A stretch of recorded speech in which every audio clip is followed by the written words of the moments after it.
नमस्कार दोस्तों, स्वागत है आपका मेरे YouTube channel Datta reading point में। आज हम डिस्कस करेंगे सामाजिक विज्ञान class 9th geography chapter number 2 Bharat का भौतिक स्वरूप। इससे पहले हम चैप्टर नंबर 1 कर चुके हैं, उसके प्रश्न उत्तर भी कर चुके हैं। इस चैप्टर को हम दो भागों में पढ़ेंगे, पार्ट 1 और पार्ट 2। उसके बाद हम इसके करेंगे क्वेश्चन आंसर। चलिए, अगर आप नए हैं तो सबसे पहले आप चैनल को सब्सक्राइब कर लीजिए ताकि आपको पूरी full NCERT line to line मिल सके। चलिए शुरू करते हैं। एक बार देखते हैं चैप्टर का जो नाम है वो है भारत का भौतिक स्वरूप। ये जो वीडियो होगी ये आपका होगा पार्ट 1 और पार्ट 2 को हम पढ़ेंगे इसके बाद में। चलिए, जैसा कि आप जानते हैं कि भारत विभिन्न स्थलाकृतियों वाला एक देश है, विशाल देश है। या हर प्रकार के क्षेत्र पाए जाते हैं। अगर हम बात करें तो मैदानी क्षेत्र, पर्वतीय क्षेत्र, मरुस्थलीय क्षेत्र, कई प्रकार के ऐसे हमें बुक देखने को मिलेंगी। पर्वत, मैदान, मरुस्थल, पठार, द्वीप समूह। और हिमालय का उत्तरी ढाल जो उसमें बहुत सारी स्थलाकृतियाँ हैं। हिमालय की पूरी पर्वत श्रृंखला एक युवा स्थलाकृति को दर्शाती है, जिसमें ऊंचे शिखर होंगे, गहरी घाटियाँ, तेज बहने वाली नदियाँ कई प्रकार की होंगी। तो हम इसको देखते हैं कि कितने भागों में इसको बांटा गया है। ये आप देख रहे हैं, ये है हिमालय पर्वत और ये उसकी हिमालय का उत्तरी क्षेत्र जो फैला हुआ है। हिमालय यहाँ से लेकर के, यानी हम कहें कि सिंधु से लेकर के यानी कि ब्रह्मपुत्र तक हिमालय पर्वत फैला हुआ है। या भी प्रकार की घाटियाँ, पहाड़ियाँ, चोटियाँ पाई जाती हैं। तो हमें देखें तो मुख्य भौगोलिक वितरण यानी कि भारत की भौगोलिक आकृतियों को निम्नलिखित वर्गों में विभाजित किया गया है। आप ये देख सकते हैं, पहला जो विभाजन किया गया है नंबर 1 आपका है हिमालय पर्वत श्रृंखला। दूसरा आपका आता है उत्तरी मैदान। तीसरा प्रायद्वीपीय पठार। चौथा भारतीय मरुस्थल और पांचवा तटीय मैदान। छठवां जो है वो आपका है द्वीप समूह। सबसे पहले हम डिस्कस करेंगे यानी कि हिमालय पर्वत किस श्रेणी में आता है। भारत की उत्तरी सीमा पर विस्तृत कौन? हिमालय। भारत की उत्तरी सीमा पर विस्तृत हिमालय भूगर्भीय रूप से युवा एवं बनावट के दृष्टिकोण से बलित पर्वत श्रृंखला है। कौन सी है? बलित। कभी कभी कुछ पूछ लिया जाता है ये कि हिमालय कौन सी श्रृंखला में आता है, तो ये आता है बलित पर्वत श्रृंखला में आता है। ये पर्वत श्रृंखलाएं पश्चिमी पूर्व दिशा में सिंधु से लेकर ब्रह्मपुत्र तक फैली हैं। हिमालय की सबसे ऊंची पर्वत श्रेणी एक अत्यधिक असम अवरोधों में से एक है। ये 2400 किलोमीटर लंबाई में फैले हुए एक अर्धवृत्त का निर्माण करते हैं। कौन? हिमालय। इसकी चौड़ाई कश्मीर में 400 किलोमीटर और अरुणाचल प्रदेश में 150 किलोमीटर है। पश्चिमी भाग की अपेक्षा पूर्वी भाग की ऊंचाई अधिक विविधता पाई जाती है। अपने पूर्व देशांतरी विस्तार के साथ हिमालय को 3 भागों में बांट सकते हैं। इन श्रृंखलाओं में बहुत अधिक संख्या में घाटियां पाई जाती हैं। सबसे उत्तरी भाग में स्थित श्रृंखला को महान या आंतरिक हिमालय या फिर हिमाद्री कहते हैं। हिमाद्री इसलिए कहते हैं क्योंकि साल भर पूरा ये बर्फ़ से ढका रहता है, इसलिए इसको उत्तरी श्रेणी को हिमाद्री कहा जाता है। और यह सबसे अधिक श्रृंखला पाई जाती है, जिसमें 6000 मीटर की औसत ऊंचाई वाले सर्वाधिक शिखर हैं। ये हिमालय के मुख्य शिखर हैं। कुछ देख लेते हैं हिमालय के कुछ ऊंचे शिखर। सबसे जो ऊंचा शिखर है हिमालय पूरे विश्व का वो है माउंट एवरेस्ट, नेपाल में स्थित है। 8848 मीटर की ऊंचाई है इसकी। माउंट एवरेस्ट को नेपाल में सागर माथा के नाम से भी जाना जाता है। कंचनजुंगा भारत में 8598 मीटर। मकालू नेपाल में 8481 मीटर। धौलागिरी नेपाल में 8172 मीटर। वहीं नंगा पर्वत 8126, अन्नपूर्णा पर्वत 8078, नंदा देवी 7817, नामचा बरुआ 7756 और गुरुला मदंता नेपाल में 7728 कुछ महत्वपूर्ण चोटियां हैं। महान हिमालय में पाई जाने वाली हिमानियों दर्रों के नाम यानी कि आप देख सकते हैं भारत के उन राज्यों के नाम जहाँ ऊपर दिए गए ऊंचे शिखर पर्वत है, आप उसको नाम भी लिख सकते हैं। हिमाद्री के दक्षिण में स्थित श्रृंखला सबसे अधिक असम है एवं हिमालय या निम्न हिमालय के नाम से जानी जाती है। इन श्रृंखलाओं का निर्माण मुख्यतः अत्यधिक संपीड़ित एवं पर्वत शैलों से हुआ। इसका निर्माण जो हुआ अत्यधिक सिकुड़ने और पर्वतित शैलों से हुआ। इनकी ऊंचाई लगभग 3700 मीटर से 4500 मीटर के बीच तथा औसत चौड़ाई जो है वो 50 किलोमीटर है। जबकि पीर पंजाल श्रेणी या कह श्रृंखला सबसे लंबी और सबसे महत्वपूर्ण श्रृंखला है। धौलाधार महाभारत श्रृंखलाएं भी इसकी महत्वपूर्ण हैं। इसी श्रृंखला में कश्मीर की घाटी तथा हिमाचल के कांगड़ा एवं कुल्लू की घाटियाँ स्थित हैं। इस क्षेत्र को पहाड़ी नगरों के लिए जाना जाता है। हिमालय की सबसे बाहरी श्रृंखला को शिवालिक कहा जाता है। जो सबसे बाहर वाली श्रृंखला है शिवालिक, इसकी चौड़ाई 10 से 50 किलोमीटर तथा ऊंचाई 900 से 1100 मीटर के बीच में है। श्रृंखलाएँ उत्तर में स्थित हिमालय की श्रृंखलाओं से नदियों द्वारा लाई गई असंपीड़ित अवसादों से बनी होती हैं। यह घाटियाँ बजरी जलोढ़ की मोटी परत से ढकी हुई होती हैं, जलोढ़ मिट्टी।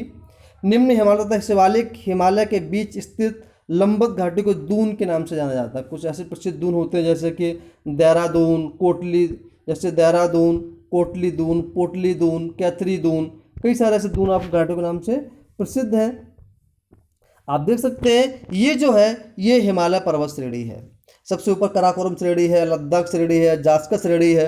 वहीं उसके बाद शिवालिक श्रेणी जो सबसे अंत में आती है। इस हिस्से को आप हिमांद्री कहते हैं, सबसे ऊपर ढका रहता है। वहीं देख सकते हैं यहाँ पर ये यहाँ सिंधु से लेकर के ब्रह्मपुत्र नदी तक ये हिमालय पर्वत फैला हुआ है। आप देख सकते हैं। अब ये जो हिस्सा है अगर इसको 5 भागों में बांटा गया, हम इसको अगर देख लेते हैं तो ये जो आपका हिस्सा ये आपका भारतीय मरुस्थल हो जाता है, ये हिमालय, और ये जो बीच पट्टी है ये आपका उत्तरी मैदान के नाम से जाना जाता है। और वहीं अगर हम बात करें तो ये जो है ये आपका जो हिस्सा है नीचे वाला इसको हम बोलते हैं तटीय समूह। और ये जो द्वीप दिए गए हैं ये लास्ट में द्वीप है, और बीच में जो आपका आ जाता है ये होता है यहाँ से पठारी क्षेत्र।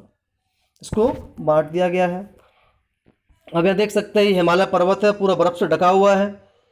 इस उत्तर दक्षिण के अतिरिक्त हिमालय को पश्चिम से पूर्व तक स्थित क्षेत्रों के आधार पर भी विभाजित किया गया है। इन वर्गीकरण को नदी घाटियों की सीमाओं के आधार पर किया गया है। उदाहरण के लिए सतलुज सिंधु के बीच स्थित हिमालय के भाग को पंजाब के नाम से भी जाना जाता है, लेकिन पश्चिम से पूर्व तक क्रम से इसे कश्मीर हिमाचल के नाम से भी जाना जाता है। सतलुज तथा कल नदियों के बीच स्थित हिमालय भाग को कुमायूं हिमालय के नाम से जानते हैं। काली तिस्ता नदियाँ नेपाल हिमालय एवं तिस्ता दिहांग नदियाँ असम हिमालय का सीमांकन करती हैं। ब्रह्मपुत्र हिमालय की सबसे पूर्वी सीमा बनाती है, जहाँ दिहांग माखड गार्ज के बाद हिमालय दक्षिण की ओर एक तीखा मोड़ बनाते हुए भारत की पूर्वी सीमा के देख सकते हैं। ये मिजो की पहाड़ियाँ पाई गई हैं, यहाँ पर बहुत सुंदर पहाड़ियाँ, अद्भुत पहाड़ियाँ हैं। साथ फैला है, इन्हें पूर्वांचल या पूर्व की पहाड़ियों के नाम से जाना जाता है।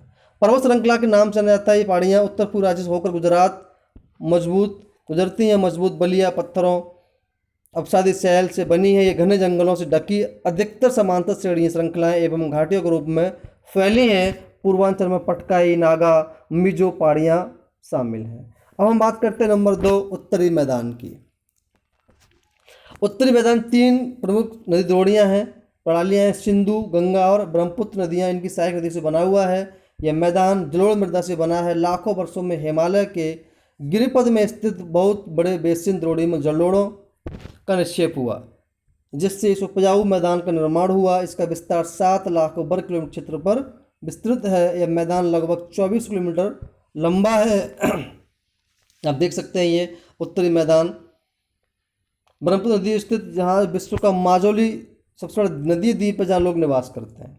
और चौड़ाई जो है उसकी उत्तरी मैदान की 320 किलोमीटर है। यह सघन जनसंख्या वाला भौगोलिक क्षेत्र, समृद्ध मृदा आवरण, पर्याप्त पानी की उपलब्धता एवं अनुकूल जलवायु के कारण कृषि की दृष्टि से भारत का अत्यधिक उत्पादक क्षेत्र है। यहाँ नदियों में लगी हैं। यह गंगा के मैदान का विस्तार घग्गर और तिस्ता नदियों के बीच में है। यह उत्तरी भारत के राज्यों हरियाणा, दिल्ली, उत्तर प्रदेश, बिहार, झारखंड के कुछ भाग, पश्चिम में बंगाल फैला है। ब्रह्मपुत्र का मैदान इसके पश्चिम विशेषकर असम में स्थित है। उत्तरी मैदान की व्याख्या सामान्यतः इसके उच्चावचों में बिना किसी विविधता वाले समतल स्थल के रूप में की जाती है। यह सही नहीं है इन विस्तृत मैदानों की भौगोलिक आकृतियों में भी विविधता है।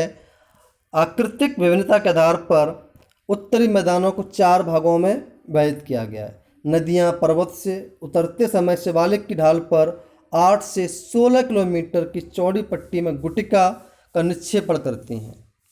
इसे भावर के नाम से जाना जाता है। सभी सरिताएं इस भावर पट्टी में विलुप्त हो जाती हैं और इस पट्टी के दक्षिण में ये सरिताएं नदियां पुनः निकल आती हैं एवं नम तथा दलदली क्षेत्र का निर्माण करती हैं, जिसे तराई कहा जाता है। 1 नंबर कभी कभी क्वेश्चन आ जाता है। वन्य प्राणियों से भरा घने जंगलों का क्षेत्र था। बंटवारे के बाद पाकिस्तान में आए शरणार्थियों कृषि योग्य भूमि प्राप्त करने के लिए इस जंगल को काटा गया। अब भाई बात करते हैं प्रायद्वीपीय पठार की बात करते हैं।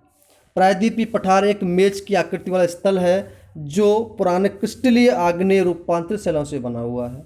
यह गोंडवाना भूमि के टूटने अपवाह के कारण बना था। यही कारण है कि यह प्राचीनतम भूभाग का एक हिस्सा है। इस पठारी भाग में चौड़ी छिछली घाटियाँ एवं गोलाकार पहाड़ियाँ हैं। इस पठार के 2 मुख्य भाग हैं, मध्य उच्च भूमि तथा दक्कन का पठार। नर्मदा नदी के उत्तर में प्रायद्वीपीय पठार का वह भाग जो कि मालवा के पठार के अधिकतर भागों पर फैला है, उसे मध्य उच्च भूमि के नाम से भी जाना जाता है। विंध्य श्रृंखला दक्षिण में सतपुड़ा श्रृंखला तथा उत्तर पश्चिम में अरावली से घिरी है। पश्चिम में धीरे धीरे राजस्थान की बलुई तथा पथरीले मरुस्थल से मिल जाता है।